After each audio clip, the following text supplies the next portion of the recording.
Hey there, welcome to day 317 of our Get Your Goals annual challenge. Sharon Horne-Ellstrom here, and today we are going to talk about physical goals, and we're going to do a summary of what we've talked about in May. We covered physical well-being, physical health, physical goals in May. We're working our way through all of the different areas of the Life Framework 9, I call it that, because I've got 9 areas that I look at as I am organizing my life. I used to focus primarily on financial and business and totally ignored, for the most part, my health. I did what I needed to do to barely survive, which came back to haunt me in 2010 with a sudden cardiac arrest. But changed a whole lot of things in my life based on that experience. And one of them is how I organize and set up my life. I took it a lot more seriously following that event than before that. Before I didn't really know what I didn't know. I didn't realize that I was focusing way too much on a couple areas of my life that weren't really even highest priority and most important to me. I'd convinced myself that they were the most important things and that if I had them right, which, right, my definition of right or success back then was really, really messed up. At least messed up to how I really want to live my life. So let's talk about the topics that we talked about in May with respect to our physical well-being health. I'm going to do a little full disclosure here.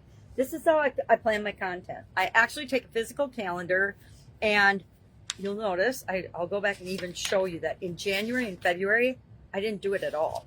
I didn't start doing it until March with my annual challenge, which I don't recommend. I recommend that you map out, if you're going to do a long-term thing or any project, that you map it out ahead of time. I knew what I was going to do. I knew what I was going to talk about, but I created it along the way. In January, we looked at a bunch of different goal frameworks. And so I didn't know, well, how do I do each framework? And I could have done it, put it on my calendar, but I did not.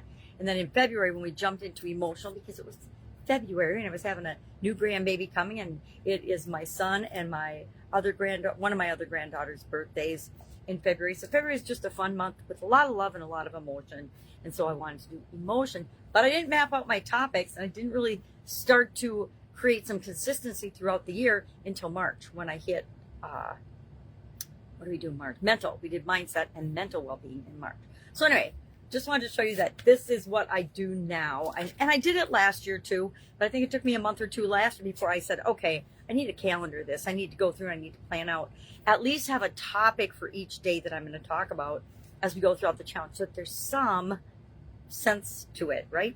So in May, when we talked about physical well-being and physical health, the first thing we did is we defined what is physical well-being. What does physical health look like to you? Have you ever been at what you thought was your prime best health ever? And I would say, most people say, oh, when I was in high school, I was in great health. I will say when I was about 14 or 15, I think I was in really normal mindset, physical, mental, emotional, spiritual health. But after that, I was inundated by all of the things around me, all the things that a lot of us human beings go through, comparing ourselves to others, having experiences that we built on that chipped away at our self-esteem. But honestly, even beyond that, I would say in my 20s, my mid-20s, I was in super duper good health, perfect health physically. And 2011 was probably one of my best years ever. It was the year after my sudden cardiac arrest, and I actually started paying attention to my physical well-being and my physical health. I started paying attention to exercise and movement, and I went through cardiac rehab, and I set my one of my first super memorable online goals that I shared, or not online, annual goals that I shared with other people, and got beat up like crazy about it. Everybody's like, nah, you can't do that. That's not realistic. You'll never make that happen. And if you knew me before my sudden cardiac arrest, my family is who was saying those things. I absolutely, totally could understand why they said those things. But I took that naysaying and I used it as fuel. Every time I thought I wasn't or didn't feel like doing my goal for that year, I got re-energized about it, because I was darn sure I was going to prove them all wrong. And that was the first year that I said, hey, I'm going to exercise every day for a year, every single day for a year. And I think I went 8 years before I missed a day. Literally, I couldn't get out of bed and couldn't walk. I had a health challenge in 2017, beginning of 2017. It was just kind of out of the blue crazy. And if I look back now, I think it's because it was to tell me I wasn't on the right track with the thing that I was doing with respect to my life and business and everything. And so big lessons learned there that we find as we do things like annual challenges and we look at parts of our life that we maybe haven't looked at before. So first we defined what well-being and ideal health and good health and physical well-being is for us. And then we covered our core values. What are our core values with respect to our physical well-being and health? We talked about our thoughts and beliefs because our thoughts and our beliefs, which are just thoughts we think often or that are tied to significant emotional events, those run in our subconscious and we're usually not even aware that they're running, but they totally impact everything that we see or won't see, that we'll pay attention to, that we'll even notice as opportunities for us. We talked about stuff that comes up to get our attention. And I've had a lot of experiences where stuff has physically happened to me and come up to get my attention. And doing the Lifeline exercise, which we did this month as well, or during the physical well-being challenge as well, or the physical goals part of our focus on the life framework. What I noticed is when I have big physical challenges, it's because there's something in my life I'm not seeing. And right now I'm actually legally blind, have been since, for a long time, but since 2019 officially, because the government says so. I guess took my driver's license. I didn't even know it was gone until the 2020 election when I wanted to register to vote. I'm like, oh, I don't have a driver's license. So I had to apply for a state ID, which is the same thing, but you're not allowed to drive. So what we think and the things that happen in our life, they're really experiences and messages for us, but we have to be willing to see that and look for the message and look for the meaning in them. We did the 7 whys exercise. We did a rating of our current level of health. So on a scale of 1 to 10, 1 being not good at all, you're probably in bed and barely able to do anything, 10 being the best shape, the best health you've ever had physically. We rated ourselves in that. Then we thought about an area to improve and, of course, applied the SOAP framework to that area, right? Anytime we have a challenge, a setback, a problem, we want to use a framework or some problem-solving tool to help us deal with it as quickly and efficiently as possible. And the tool I use is called the SOAP framework. Why? Because I named it during the pandemic when everybody was facing some sort of challenge that they hadn't anticipated and generally had very little, if any, control over. The only thing we really had control over was how are we going to react and respond to this situation.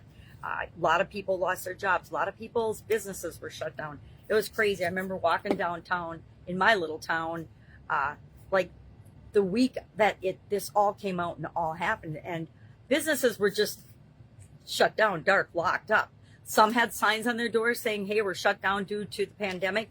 Others, just nothing. They just locked the doors and went home. And again, that was an example of how you choose to respond and react to things, right? So we apply our SOAP framework. We did that. And I think physically, let me see if I wrote down what I did mine as. Physical, I know. Holy buckets, how did I forget this? I was coming up on my heart surgery in May. I found out my box failed a few times at the end of April, and immediately my awesome heart surgeon said, yeah, we need to take care of that. Turns out that there's some kind of a recall or something on my old box. Supposedly now I have a new and improved one. It's supposed to be smaller, but it is definitely not smaller. Finally getting used to it now that it's November. But that was my topic, and that was my challenge then that I applied the SOAP framework to, because I needed to go to a pre-op and physical and things like that, and I had to do a couple of things. And I went into that surgery with 0 instructions because they never showed up. I never got them before the surgery. That's how quickly they did it. And so the week of me doing the SOAP framework was the week that I actually had that internal cardiac device replacement surgery. So I'm happy to say it went awesome. It was way better than I had expected it was going to be. I guess after the first time in 2010, when I got the first one and had literally dropped dead in one of my businesses, and lucky for me, one of the people working in that establishment knew CPR until the emergency people got there. It was a long haul. That was like a 6 month and then really trailed into a year recovery period. And so a lot changed with that. Physically, mentally, emotionally, spiritually, not financially, but with relationships and everything. We talked about the importance of breathing, sleep, hydration, nutrition, supplements, energy, health, and illness, because I've had, and then illnesses and diagnoses, and the frustration that comes with not being diagnosed with something. We talked about the impact of our environment, movement, exercise. We did the Lifeline exercise tool, which I talked about that a little earlier. We talked about how our physical well-being is connected to all the other areas of the life framework and how important it is. But it's one of the first things that we neglect when we get busy. My granddaughter says, I'm so busy. Leave me alone. I'm so busy. She's 2. And when we are so busy, we don't sleep. We don't eat right. We don't breathe. We don't take care of ourselves. We get more stress, and all of that takes a toll on our body. We talked about personal power and responsibility, and then we went into our 7-step goal process that we identified in January, and we're using for each area and aspect of our life. And the goal, I'm going to look and see what I did, because our action item today is to think about all the things we talked about, think about our physical well-being, and then take and review or do an audit and a process check of where are you with the goal that you set for yourself in the area of physical well-being and physical health. And I said, I'm going to walk every day. And I have missed a couple of days. And when I miss a day, I do something else. Like if I can't walk, I ride my exercise bike. We're getting into winter, so I'd imagine that now I'll be riding my bike a lot more than I am walking outside. I love to walk outside in the winter, but I don't like the cold that much anymore. The older I get, the less I love the cold. I do love the snow and the beautiful, but I also don't like the ice because falling down. The older you get, the less you like falling down. So that's it. I'm not usually at a loss for words, but action item. What are we going to do today? We are going to think about these topics, review where we're at with respect to our physical goal, and if we need to make tweaks and changes to the plans that we made and the strategies and the action items and the milestones and the checkpoints of our 7-step goal process, we're going to do that today. Of course, there's a write-up in Guide 17 of the Get Up and Go Challenge private Facebook group. If you haven't joined that yet, go ahead and join that. There's so much information in there. There are all the 30-plus day challenges I did in 2020, 2021, 2020, last year's annual challenge. All of the videos are in there. This year's annual challenge, all of the videos are in there in Guide 16. And in Guide 17 is a write-up that I'm testing and playing with ChatGPT, the artificial intelligence, to write supplemental information for the topics that we're talking about every day. And I think maybe at the end of the year, I will clean that all up and turn it into a book.